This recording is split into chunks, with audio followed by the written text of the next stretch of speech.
Coucou tout le monde, j'espère que vous allez bien. Aujourd'hui, je suis là pour vous présenter un update lecture.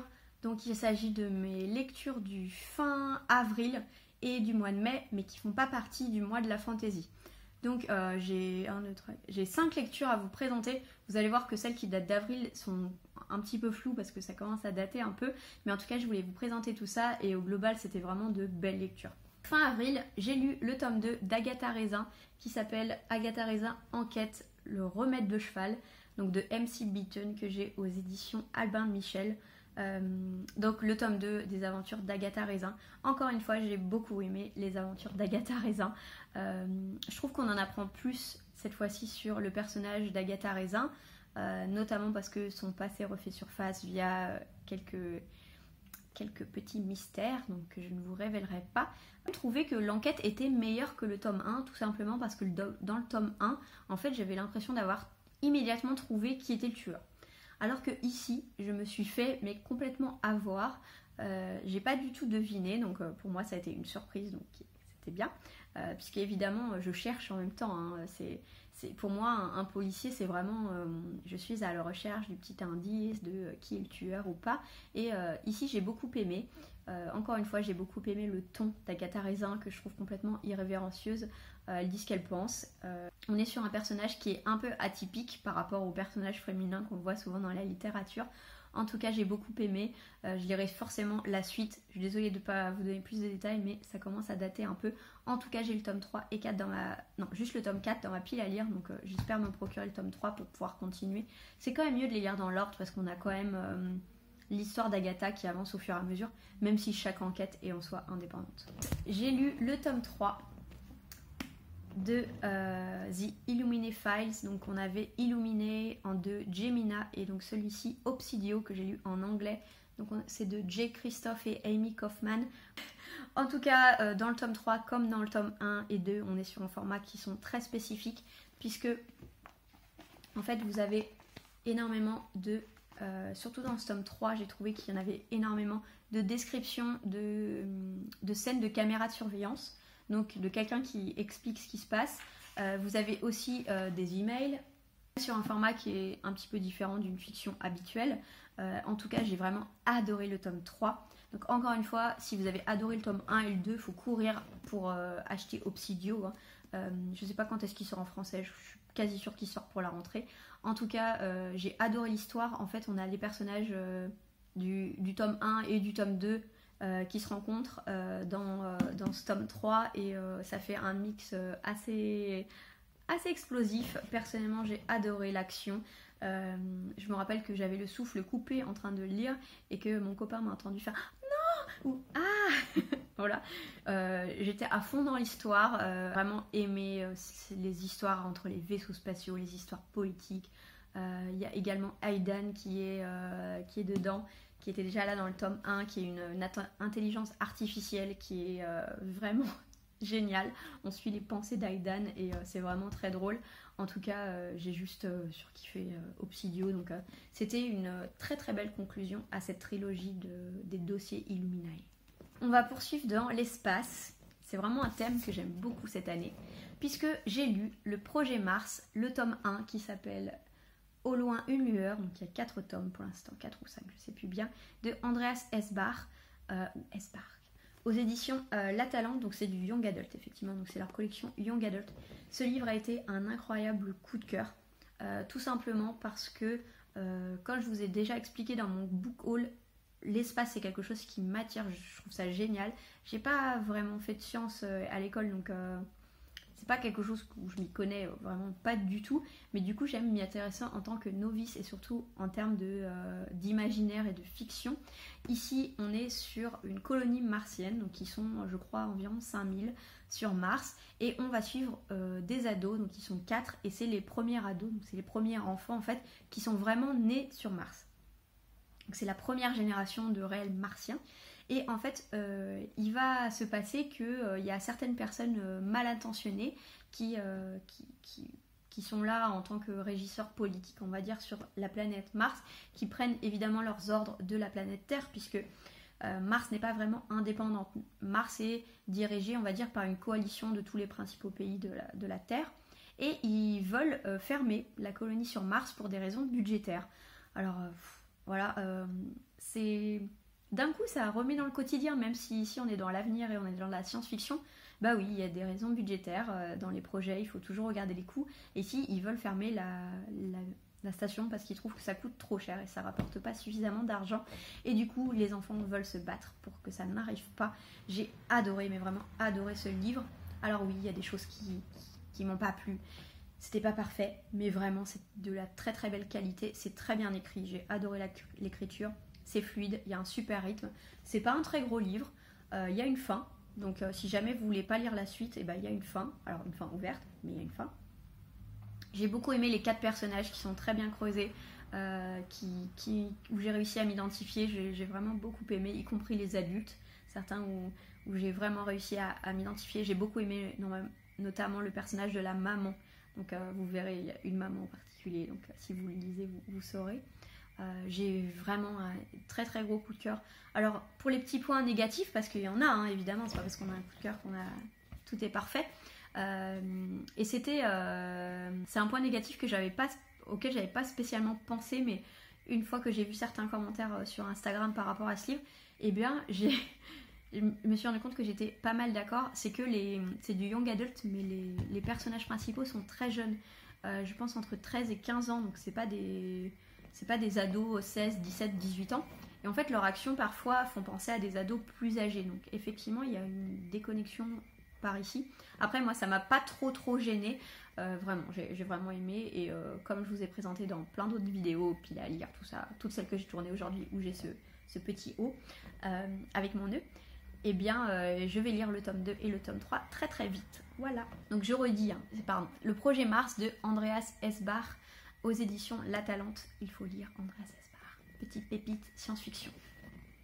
Ensuite, j'ai fini très très récemment, Passé imparfait de Julian Fellowes, donc qui est le scénariste de Downton Abbey et également l'auteur de Belgravia. Donc je sais que ça avait été un gros coup de cœur pour beaucoup.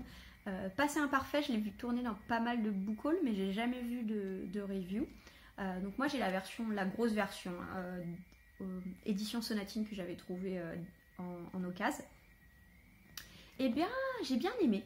Vraiment, c'est pas un coup de cœur, mais j'ai vraiment bien aimé ma lecture. Alors, en fait, je vais vous parler de quoi ça parle. En fait, dans Passé imparfait, on va suivre un écrivain de nos jours qui a fait partie de la saison des débutantes, une des dernières saisons des débutantes, donc fin des années 50, début des années 60, et qui va en fait nous expliquer avec des allers-retours passé-présent, tous les changements qui ont lieu au sein de l'aristocratie dans les années 60, puisqu'à l'époque on était vraiment encore sur une société de classe et que les années 60 ont vraiment complètement chamboulé cette société très aristocratique. Il y en a beaucoup qui ont dû se mettre à travailler, donc chose ça leur était jamais arrivé de devoir travailler. Et en fait, j'ai bien aimé parce que, si vous voulez, l'écrivain, en fait, il va aller voir sur sa demande son ancien meilleur ami qui est ensuite devenu ennemi. Je vous dis pas pourquoi, on le découvre qu'à la fin. Et donc il s'appelle Damian. Et en fait, Damian est à la recherche d'une femme. De la saison des débutantes. L'écrivain va partir à la recherche donc de toutes ces femmes qu'il a également côtoyées, qu'il a connues dans les années 60, qu'il n'a pas revues depuis et qui ont beaucoup évolué. Donc c'est vraiment des sauts dans le temps, on est à 30-40 ans en arrière puis en avant. J'ai vraiment beaucoup aimé, j'ai adoré la plume de Julian Fellowes que j'ai trouvé très bien rythmée, soutenue mais accessible. Je me suis pas du tout ennuyée alors que c'est un pavé de 650 pages. J'avais qu'une envie, c'était de reprendre le livre à chaque fois que je le posais. J'ai bien aimé en fait ces références aux 60s. On en découvre plus sur cette époque et surtout finalement comment les aristocrates en fait étaient aussi peu informés et aussi peu aptes en fait au changement. Puisque les années 60 pour eux ça a été terrible en fait, les années 70 après. Il a fallu se changer un peu sa manière de vivre et pour beaucoup ça a été très compliqué. Du coup c'est très intéressant, on a des portraits de femmes qui sont vraiment très intéressantes, qui n'ont pas été épargnées par la vie. Moi j'ai beaucoup aimé ce livre. Alors Un des petits points qui m'a un peu gênée, c'est que dans ce livre, on passe son temps à critiquer. Alors en fait, l'écrivain, il passe son temps à critiquer, notamment quand on est dans le passé, un peu moins dans le niveau actuel, mais et en fait, il explique que c'était juste un normal, en fait, à l'époque, tout le monde se critiquait. Quand on était moche, on s'en prenait plein la gueule. Quand on était moche, on n'avait pas la possibilité d'avoir un beau mariage. Tout ce qui les intéressait, c'était d'avoir un mariage avec la personne la plus riche possible et la plus belle, hein, tant qu'à faire. Mais si on était beau, mais pauvre, ça n'allait pas le faire. Voilà, beaucoup de critiques acerbes. Après, il se critique aussi lui-même. Donc je veux dire, il n'y a pas de méchanceté gratuite. Enfin, s'il y a de la méchanceté gratuite, mais c'est toute une critique en fait de la société de l'époque aristocratique et des personnalités qu'il y avait, mais aussi de l'auteur lui-même. En tout cas, au bout d'un moment, c'était tellement acerbe et méchant que bon, ça devenait un petit peu bon, c'est bon quoi. Tu peux dire des trucs sympas de temps en temps sur les gens. Enfin, ça m'a un peu voilà. Mais j'ai beaucoup aimé ce livre et je vais le lire avec grand plaisir. Belgravia qu'une amie m'a offert. Encore une belle lecture, mais j'ai des petits points où je suis un peu mitigée. Le tome 2 de La Faucheuse, Thunderhead de Neil Shusterman que j'ai aux éditions Collection R, donc de Robert Laffont. J'avais juste adoré le tome 1, ça avait été un vrai coup de cœur. Et ce tome 2, j'ai aimé, c'était une belle lecture, mais je suis un petit peu déçue. En fait, tout simplement parce que j'avais énormément entendu, notamment sur Booktube US, que le tome 2 était encore meilleur que le tome 1, que c'était ouf. Et du coup, mes attentes, je pense, étaient trop hautes. Si j'avais pas eu ces échos, je pense que j'aurais plus apprécié ma lecture. Alors, en fait, dans le tome 2, alors je vais vous dire les points que j'ai vraiment adorés. Je ne vais pas vous répéter le résumé parce que ça risquerait de vous spoiler, mais en fait, dans le tome 1, on suit cette société où on ne meurt plus naturellement, ça n'existe plus. Il y a Thunderhead, donc qui est un espèce de cloud géant qui contrôle un peu toute la vie sur la Terre. Et on a une communauté de faucheurs. Les faucheurs sont là pour réguler quand même le nombre de personnes vivant sur la planète, puisqu'il ne faut pas qu'il y en ait trop. Et donc les faucheurs sont là pour glaner les personnes et donc les tuer pour de vrai. Parce que sinon il y a des centres de résurrection. Donc si on tombe du 4e étage, on est ressuscité, il n'y a aucun souci, c'est reparti quoi. Donc dans Somme 2, donc, qui s'appelle Thunderhead, il y a pas mal de points qui m'ont beaucoup plu, notamment, comme ça s'appelle Thunderhead, on en apprend beaucoup plus sur l'intelligence artificielle. Alors ça, j'ai adoré tous les chapitres avec l'intelligence artificielle. Il y a des chapitres où c'est l'intelligence qui parle et j'ai beaucoup aimé. En fait, donc je disais que j'avais beaucoup aimé tout ce qui était l'intelligence artificielle et surtout l'introduction d'un nouveau personnage, je sais plus comment il s'appelle, mais qui est à la fois un énorme point positif et un point négatif à l'histoire, puisque en fait j'ai tellement aimé l'introduction de ce nouveau personnage que les chapitres sur les faucheurs qu'on avait dans le tome 1 m'ont moins intéressé que ce nouveau personnage. Et du coup pour moi ça a créé un espèce de problème de rythme, puisque en fait à chaque chapitre on suit évidemment un des personnages, donc c'est cyclique, et que j'avais vraiment envie d'en savoir plus sur ce nouveau personnage et moins sur les autres qui sont au cœur de l'intrigue. Du coup, voilà, ça a un peu péché à ce niveau-là, ça a un peu péché au niveau du rythme sur ce livre, parce que j'ai trouvé qu'il y avait un ventre mou. Alors, ça a été un peu compliqué pour moi, j'ai bien aimé le début, j'ai bien aimé la fin, mais au milieu j'ai trouvé que c'était plus lent, qu'il se passait pas grand-chose, et vraiment... pour moi ça m'a un peu déçue parce que La Faucheuse, le tome 1, j'étais à fond dedans, ça a été un vrai coup de cœur, et ce tome 2, j'ai trouvé que c'était un petit peu plus lent.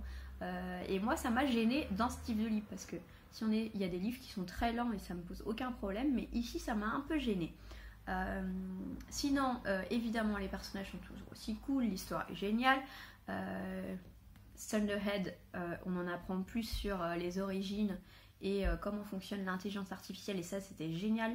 La fin est complètement what the fuck, donc soit on aime soit on n'aime pas. Moi j'hésite en fait, j'étais tellement genre quoi, ça sort d'où ça, que du coup j'ai qu'une envie de lire le 3 forcément, mais et surtout de voir au cinéma, parce que je me dis que je sais que ça va être mis au cinéma, c'est marqué où, en cours d'adaptation par les studios Universal, donc voilà.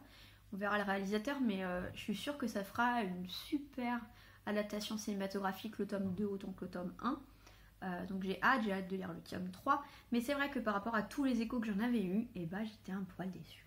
Voilà. Dites-moi ce que vous en avez pensé en commentaire, si vous avez aimé ou pas, parce que vraiment j'entends que des commentaires meilleurs que le 1, et du coup, moi je me dis, est-ce que je suis passée à côté de quelque chose ou pas?